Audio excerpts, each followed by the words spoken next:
Hello दोस्तों, स्वागत है आपका हमारे YouTube channel DSR study point में। तो बच्चों, आज हम बात करने वाले हैं जो 11th क्लास का जैसे फर्स्ट चैप्टर जिसका नाम है लेखन कला और शहरी जीवन।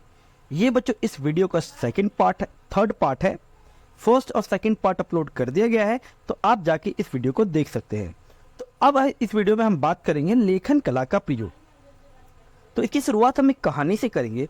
बच्चों, होता क्या है, उरुक नगर में एक राजा होता है जिसका नाम होता है एनमरकर। और एनमरकर क्या करता है, अब एक उरुक नगर में एक मंदिर बनवाना चाहता था।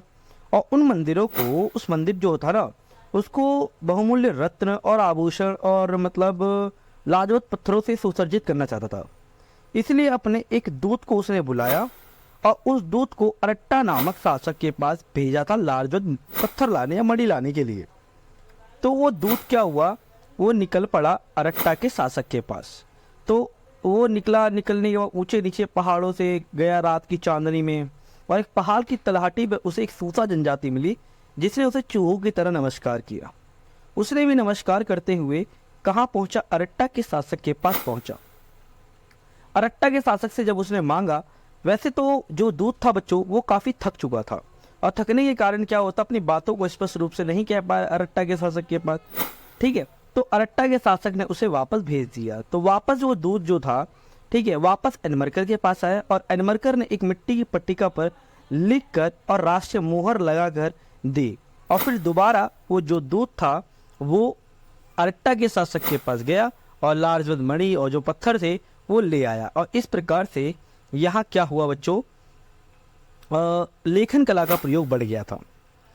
अब बात करते हैं मेसोपोटामिया के मंदिरों के बारे में। तो बच्चों, पहला याद रखना, मेसोपोटामिया के कुछ प्रारंभिक जो मंदिर थे वो साधारण तरीके से क्या घर की तरह ही दिखाई देते थे। ठीक है, जिसमें क्या होता अंतर था, जैसे मंदिर की बाहरी दीवारों को कुछ खास अंतरालों के बाद बनाया गया था और बाहर से ये दीवारें मुड़ी हुई होती थी। और यहाँ कुछ प्रमुख देवता थे, जैसे अगर मैं बात करूँ, उर जो चंद्र देवता थे, और इनाना जो प्रेम और युद्ध की देवी मानी जाती थी। यहाँ कुछ मंदिर जो होते थे बच्चों साधारण घर से अलग नहीं होते थे, घर के समान होते थे, क्योंकि घर भी यानी मंदिर भी किसी देवी देवता का क्या होता था बच्चों, घर हुआ करता था। इस प्रकार से वहाँ मंदिर बनाए जाते थे। देवता की पूजा, अब बात करेंगे इसमें। देवता पूजा का केंद्र बिंदु होता था। लोग क्या करते थे, देवी देवताओं को बच्चों मेसोपोटामिया में अन्न, दही, मछली जैसी चीज़ों को चढ़ाया करते थे। या एक और देवता थे जिसे आराध्य देवता कहा जाता था, जो खेत, मछली और स्थानीय लोगों के स्वामी या पशु को के स्वामी माने जाते थे। ठीक है, समय आने पर क्या होता था बच्चों, उपज को उत्पादित वस्तुओं में बदलने की प्रक्रिया शुरू हो गई थी यहाँ, जैसे तेल निकालना, अनाज पीसना, उन्हें काटना, ऊनी कपड़ों को बुनना, और मंदिरों के पास ही ये सारे चीजें काम धीरे धीरे होने लगे थे। अब बात करते हैं बच्चों उर नगर की नगर नियोजन प्रणाली। ठीक है बच्चों, तो पहला तो याद ना बच्चों, उर नगर में नगर नियोजन प्रणाली का अभाव था, कमी थी। दूसरा है बच्चों टेढ़ी मेढ़ी गलियाँ, यानी उरुक नगर में जो गलियाँ होती थी वो टेढ़ी मेढ़ी हुआ करती थी, जिसके कारण जो पहिए वाली जो गाड़ियाँ होती थी वो गलियों के केंद्र में नहीं जा सकती थी। इसीलिए क्या होता था, जो अनाज के बोरों को गधों पर लाद कर नगरों के केंद्र में ले जाया जाता था। तीसरा बच्चों जल निकास प्रणाली, यानी जल निकास प्रणाली क्या होती थी बच्चों, बहुत ज़्यादा खराब थी। जैसे हुआ क्या होता था बच्चों, जैसे इन यहाँ क्या करते थे, जो लोग होते थे ना, वो घर का सभी कूड़ा कचरा क्या होते थे सड़क पर फेंक देते थे, जिसके कारण जब बरसात में क्या होता था, कीचड़ कीचड़ता हो जाता था, और वो कीचड़ धीरे धीरे घर के अंदर आ जाया करता था। ठीक है, और इसीलिए यहाँ के लोगों ने क्या किया बच्चों, घर की दहलीजों को उठाना शुरू कर दिया। ठीक है, दरवाजों का निर्माण, मतलब इसके अंदर क्या होता था बच्चों कि वो लोग दरवाजों को यानी दहलीजों को और उठा दिया करते थे, ताकि वो कीचड़ अंदर की तरफ ना है ना। वैसे सफाई नहीं करेंगे लेकिन सारा कीचड़ कीचड़ कर दिया करते थे।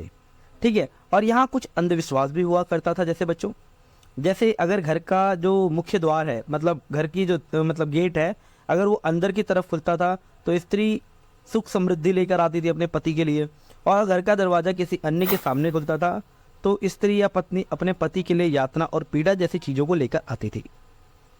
छठा था बच्चों कब्रिस्तान, मतलब उरुक नगर में एक कब्रिस्तान हुआ करता था बच्चों। ठीक है, इन कब्रिस्तानों में मतलब गर्तों में लोगों को दफनाया जाता था, लेकिन कुछ लोग जो ज़्यादा प्रेम करते थे अपने लोगों को, वो अपने घर की ही जमीनों में उन्हें दफना दिया करते थे।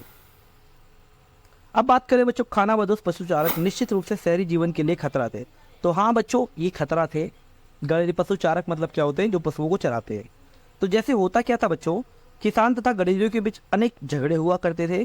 कई बार ये गड़ेरिये क्या होते थे बच्चों, अपने भेड़ बकरियों को पानी पिलाने के लिए मतलब शहरों के जो बोए गए खेत होते थे ना, उनसे गुजारा करते थे। इसी कारण जो फसल होती थी वो खराब हो जाती थी उन लोगों की। और गड़ेरिये कई बार क्या होते थे बच्चों, जानबूझकर इन गाँवों पर हमला कर देते थे, ठीक है। और हमला कर देते कारण क्या, इन्हें लूट लिया करते थे। इसीलिए जो क्या नाम है, शहरी लोग या ग्रामीण लोग क्या करते थे, इन गड़ेरियों का रास्ता रोक दिया करते थे। और गड़ेरियों और किसानों के बीच क्या होते थे बच्चों, लड़ाइयाँ होने लगती थी। अब बात करेंगे मारी नगर इतना समृद्ध क्यों था, ठीक है बच्चों। तो होता क्या था बच्चों, देखो मारी नगर एक बहुत बड़ा व्यापारिक केंद्र था और काफ़ी समृद्ध शहर था। 2000 ईस्वी में क्या हुआ था, एक काफ़ी महत्वपूर्ण शहर बन गया था। यहाँ से क्या होता है, जो लकड़ी तांबा और बहुत सारी चीज़ें क्या होती है, नाव के द्वारा फरात नदी के माध्यम से यहाँ लेकर आई जाती थी। नदी के 5 रास्ते दक्षिणी और तुर्की सीरिया तक लाया जाता था और ले जाया जाता था।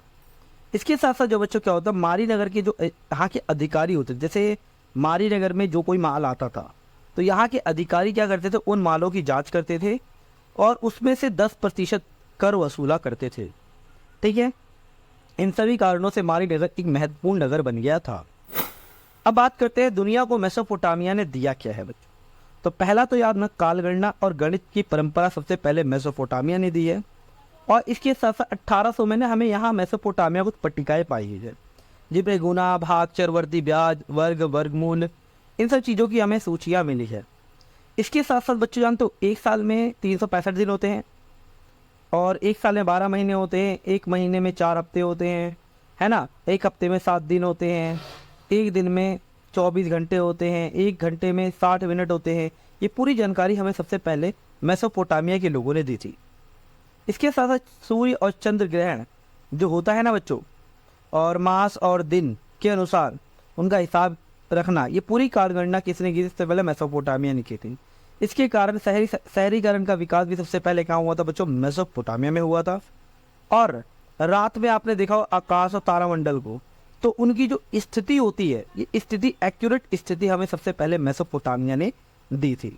तो ये सब चीज़ें हैं, मेसोपोटामिया ने दुनिया को ये सारी चीज़ें दी है, ठीक है। यही मेसोपोटामिया की उपलब्धियाँ कहलाती हैं। तो ये था बच्चों इस वीडियो का 3rd पार्ट और कंप्लीट पार्ट। तो वीडियो अच्छी लगी हो, इन्फॉर्मेटिव लगी हो तो वीडियो को लाइक से सब्सक्राइब जरूर करें। धन्यवाद।